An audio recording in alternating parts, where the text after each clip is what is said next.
Our work so far in terms of the executive has focused on the area within the specification of Prime Minister and Cabinet, how much power they have, and examples of how the Prime Minister has dominated certain points or where the Cabinet has been relevant at certain points. Our focus now changes more to the areas that are in red, how policy is made and the role of the Minister within the context of that policy agenda. What we want to be able to do is answer these questions. We need to understand how a minister is influencing their decision making. We need to understand the relationship that exists between ministers and the civil servants. We want to be in a position where we can start to discuss the convention of individual ministerial responsibility and how relevant that is in modern government. So, your first exercise is this. Get yourself a piece of rough paper. You have 3 minutes, and I want you to consider the different influences that a minister may face. Think of Shapps, think of Williamson, think of Hancock within their different departments of transport, of education, of health. What are the influences that they have ranging around them which are making how they make their decisions influential? Have a go at that now. You have 3 minutes. Pause the video now.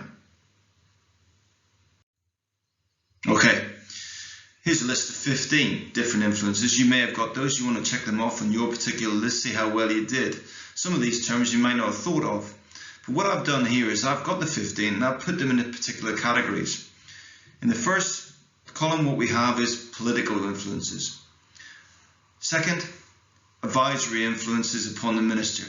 And thirdly, the influences that can restrict the minister in what they wish to do.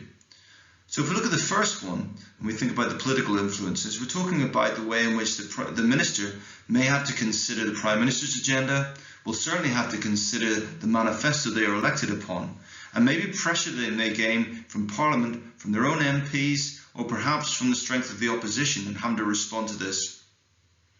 In terms of advice, the minister has a wide range of advice that they may seek to use or have to use.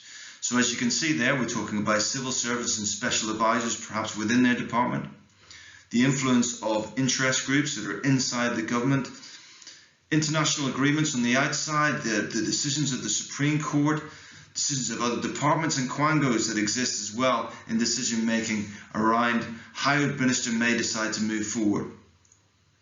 Add to that the influences that may actually restrict the agenda that the minister can bring forward in terms of policy. There may be the protests of outsider interest groups. There may be the actions of devolved assemblies, such as Scotland and Wales, and the minister would have to respond to that. And of course, there's the ongoing threat of public opinion and media challenging the way the minister can move forward. When you read Martin Smith's article about whether ministers matter, what he'll do is he'll think about these influences, but he actually put more stress on the factors that may either enhance the minister or diminish the minister. For example, the role of the Prime Minister being more active and the fact that the minister perhaps has to react to this rather than set their own agenda. Or perhaps the consideration of the experience and expertise and strength of the minister in being able to dominate the advice that he's given rather than actually having to react to it. So that is your next job. Read Martin Smith's article and do the form. Get a good understanding of the different factors that can influence how a minister works and how policy is made. Good luck.